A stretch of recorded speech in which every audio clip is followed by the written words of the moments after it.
PM किसान सम्मान निधि की 18वीं किस्त जारी करने का अवसर मिला है। देश के 9.5 करोड़ किसानों के खातों में आज 20,000 करोड़ रुपए ट्रांसफर किए गए। अगर आपके खाते में पीएम किसान सम्मान निधि का पैसा नहीं आया है तो आपको परेशान होने की ज़रूरत नहीं है। बता दें कि अगर आपके बैंक अकाउंट में आधार लिंक नहीं कराए हैं तो आपको पीएम किसान सम्मान निधि का पैसा नहीं मिलेगा। बैंक अकाउंट से आधार लिंक कराने पर अगली किस्त आपके खाते में ज़रूर आएगा। पीएम किसान से जुड़ी किसी भी जानकारी के लिए आप टोल फ्री हेल्पलाइन नंबर 011233811092 पर संपर्क कर सकते हैं। साथियों, नवरात्रि के इस पवित्र समय में मुझे अभी पीएम किसान सम्मान निधि की 18वीं किस्त जारी करने का अवसर मिला है। देश के 9.5 करोड़ किसानों के खातों में आज 20,000 करोड़ रुपए ट्रांसफर किए गए हैं। महाराष्ट्र की डबल इंजन की सरकार तो यहां के किसानों को डबल फायदा पहुंचा रही है। नमो शेतकारी महासम्मान योजना के तहत महाराष्ट्र के 90 लाख से ज्यादा किसानों को करीब 1900 करोड़ रुपए दिए गए हैं। आज कृषि, पशुपालन और किसान उत्पाद संघ एफपीओ से जुड़े सैकड़ों करोड़ रुपए के प्रोजेक्ट भी जनता को समर्पित किए गए हैं।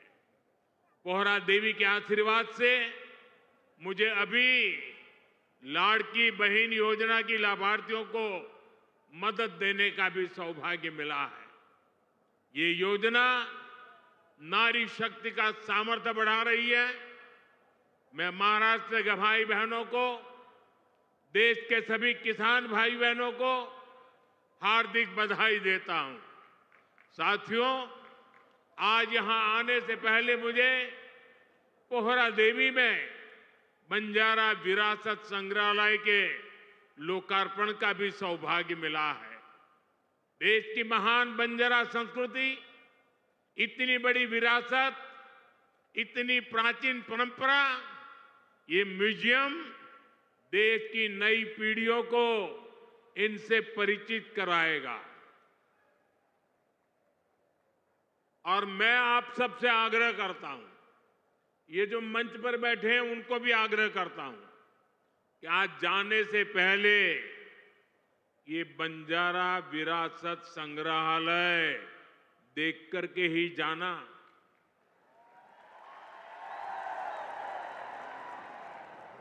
मैं देवेंद्र जी को बधाई देता हूं। इन्होंने पहली सरकार के समय जो संकल्पना की और इसने उत्तम तरीके से आज मैंने इसको बना हुआ देखा, मन को बहुत ही संतोष हुआ, आनंद हुआ। और मैं तो आपसे आग्रह करूंगा, आप तो देखें, आपके पूरे परिवार को बाद में समय निकाल करके इसे देखने के लिए जरूर भेजें। मैं अभी पोहरा देवी में बंजारा समुदाय के भी कुछ महानुभावों से मिलकर के आया। इस म्यूजियम के जरिए उनकी विरासत को जो पहचान मिली है, उसका संतोष और गर्व का भाव उनके चेहरों पर था। मैं आप सभी को बंजारा विरासत म्यूजियम की बधाई देता हूं। साथियों, जिसको किसी ने नहीं पूछा उसको मोदी पूजता है। हमारे बंजारा समाज ने भारत के सामाजिक जीवन में, भारत की निर्माण यात्रा में बहुत बड़ी भूमिका निभाई है। कला, संस्कृति, आध्यात्म, राष्ट्र रक्षा, व्यापार, हर क्षेत्र में इस समाज के महापुरुषों ने, महान विभूतियों ने देश के लिए क्या कुछ नहीं किया। राजा लखी शाह बंजारा, उन्होंने विदेशी शासकों के कितने अत्याचार सहे, उन्होंने समाज की सेवा में अपना जीवन समर्पित कर दिया। संत सेवालाल महाराज, स्वामी हाथीराम जी, संत ईश्वर सिंह बापू जी, संत डॉक्टर रामराव बापू महाराज, संत लक्ष्मण चैतन्य बापू जी, हमारे बंजारा समाज ने ऐसे कितने ही संत दिए जिन्होंने भारत की आध्यात्मिक चेतना को असीम ऊर्जा दी। पीढ़ी दर पीढ़ी सैकड़ों हजारों वर्ष से समुदाय भारत की संस्कृति और परंपराओं को सहेजता और संवारता आया है। आजादी की लड़ाई के समय अंग्रेज सरकार ने इस पूरे समुदाय को ही अपराधी घोषित कर दिया था। लेकिन भाइयों बहनों, आजादी के बाद ये देश की जिम्मेदारी थी कि बंजारा समाज की चिंता करे, उन्हें सही सम्मान दे। और उस समय कांग्रेस की सरकारों ने क्या किया? कांग्रेस की नीतियों ने इस समाज को मुख्य धारा से काट कर रखा। आजादी के बाद कांग्रेस पार्टी पर जिस परिवार ने कब्जा किया, उसकी सोच शुरू से ही विदेशी रही है। अंग्रेजी हुकूमत की तरह ही ये कांग्रेसी परिवार भी दलित, पिछड़ा, आदिवासियों को अपने बराबर नहीं मानते। इन्हें लगता है भारत पर एक परिवार की ही हुकूमत रहनी चाहिए, क्योंकि अंग्रेज उन्हें ये हक देकर गए थे। इसलिए उन लोगों ने बंजारा समाज के प्रति हमेशा अपमानजनक रवैया बनाए रखा। साथियों, एनडीए की केंद्र सरकार ने ही गुमंतु, अर्धगुमंतु समुदाय के लिए कल्याण बोर्ड का गठन भी किया है।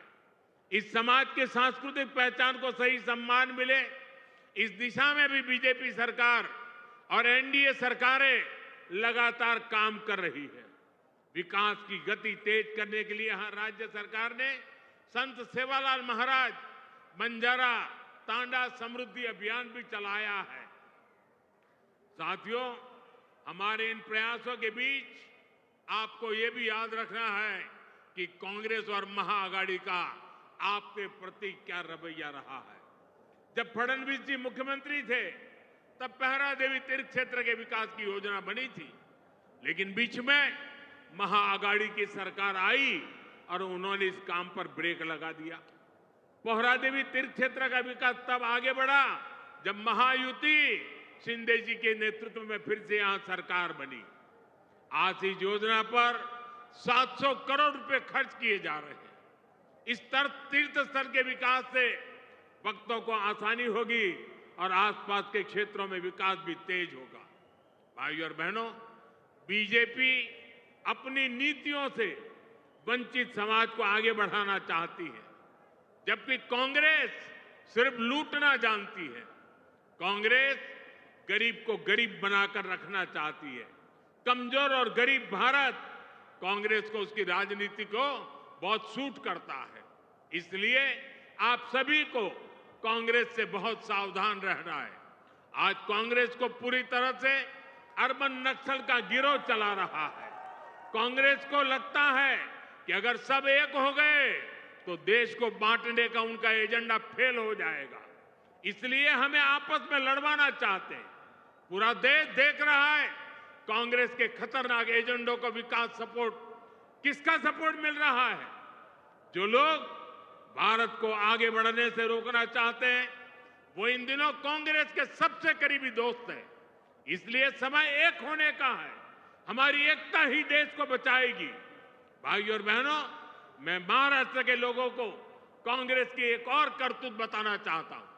आपने खबरों में देखा होगा, अभी दिल्ली में हजारों करोड़ रुपए का ड्रग्स पकड़ा गया। और देखिए दुख की बात, इस ड्रग्स रैकेट का मुख्य सरगना कौन निकला? कांग्रेस का एक नेता उसका मुख्य सरगना निकला। कांग्रेस युवाओं को नशे की लत में धकेलकर उस पैसे से चुनाव लड़ना और जीतना चाहती है। हमें इस खतरे से सावधान रहना है और दूसरों को भी सावधान करना है।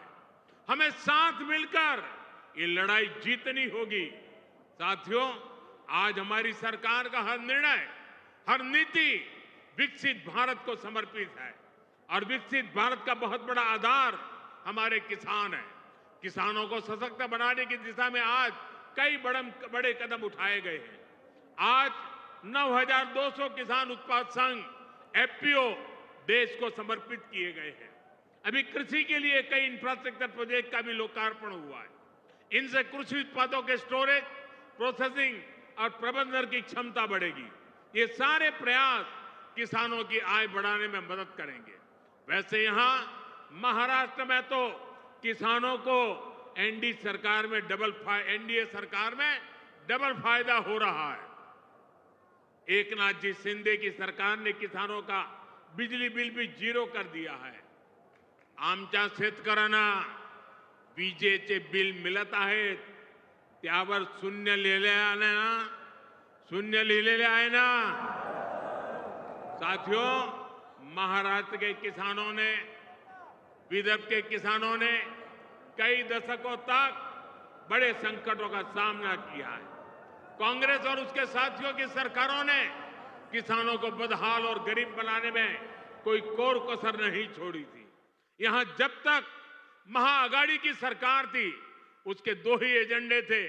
पहला, किसानों से जुड़ी परियोजनाओं को ठप करना। दूसरा, इन परियोजनाओं के पैसे में भ्रष्टाचार करना। हम केंद्र से महाराष्ट्र के किसानों के लिए पैसा भेजते थे, लेकिन महाअघाड़ी सरकार उसमें बंदर बांट करके खा जाती थी। कांग्रेस ने हमेशा किसानों का जीवन मुश्किल बनाया है। वो आज भी वही पुराना खेल खेल रही है। इसलिए कांग्रेस को पीएम किसान सम्मान निधि योजना पसंद नहीं आती। कांग्रेस इस योजना का मजाक उड़ाती है, किसानों को मिल रहे पैसों का विरोध करती है, क्योंकि किसानों के खातों में जा रहे पैसों से उनको जो कमाई करनी चाहिए, उनको जो कटकी करनी चाहिए, भ्रष्टाचार करना चाहिए, उसका अवसर नहीं रहा है। आज पड़ोसी राज्य कर्नाटका को देखिए, जैसे महाराष्ट्र में महायुति सरकार किसान सम्मान निधि के साथ अलग से पैसे देती है, ऐसे ही कर्नाटका में बीजेपी सरकार देती थी। यहां कर्नाटका के मेरे कई बंजारिया परिवार यहां आए हुए हैं, लेकिन जैसे ही कर्नाटका में कांग्रेस की सरकार आई, उन्होंने वो पैसा देना बंद कर दिया। वहां की कई सिंचाई परियोजनाओं से राज्य सरकार ने मुंह फेर लिया। कर्नाटका में कांग्रेस ने बीज की कीमतें भी बढ़ा दी। हर चुनाव से पहले कर्ज माफी का झूठा वादा कांग्रेस का पसंदीदा हथकंडा है। तेलंगाना में ये लोग कर्ज माफी का वादा करके सत्ता में आए, लेकिन सरकार बनने के बाद इतना समय गुजर गया, अब किसान कुछ पूछ रहे हैं कि उनका कर्ज माफ क्यों नहीं हुआ। भाइयों और बहनों, हमें भूलना नहीं है, महाराष्ट्र में भी कांग्रेस और महाअघाड़ी सरकार ने सिंचाई से जुड़े कितने कामों को रोक कर रखा था। जब एनडीए सरकार आई, उसने इस दिशा में तेजी से काम किया। महाराष्ट्र सरकार ने वैनगंगा, नलगंगा नदियों को लिंक करने की योजना को मंजूरी दी है। करीब 90,000 करोड़ रुपए की इस परियोजना से अमरावती, यवतमाळ, अकोला, बुल्डाना, वाशिम, नागपुर और वर्धा में पानी की कमी को दूर होगी। महाराष्ट्र की सरकार कपास और सोयाबीन की खेती करने वाले किसानों को आर्थिक मदद भी दे रही है। किसानों के खातों में कपास और सोयाबीन के लिए 10-10 हजार रुपए दिए जा रहे हैं। हाल ही में अमरावती के टेक्सटाइल पार्क का शिलान्यास भी किया गया। इस पार्क से कपास किसानों को बड़ी मदद मिलेगी। साथियों, हमारे महाराष्ट्र में देश की आर्थिक प्रगति का नेतृत्व करने की असीम क्षमता है। ये तभी होगा जब गांव, गरीब, किसान, मजदूर, दलित, वंचित सबको आगे बढ़ाने का अभियान मजबूती से चलता रहेगा। मुझे विश्वास है आप सब अपना आशीर्वाद बनाए रहेंगे। हम सब साथ मिलकर विकसित महाराष्ट्र, विकसित भारत के सपने को पूरा करेंगे। इसी कामना के साथ मैं एक बार फिर हमारे किसान साथियों और मेरे बंजारा समाज के सब भाई बहनों को बहुत बहुत बधाई देता हूं।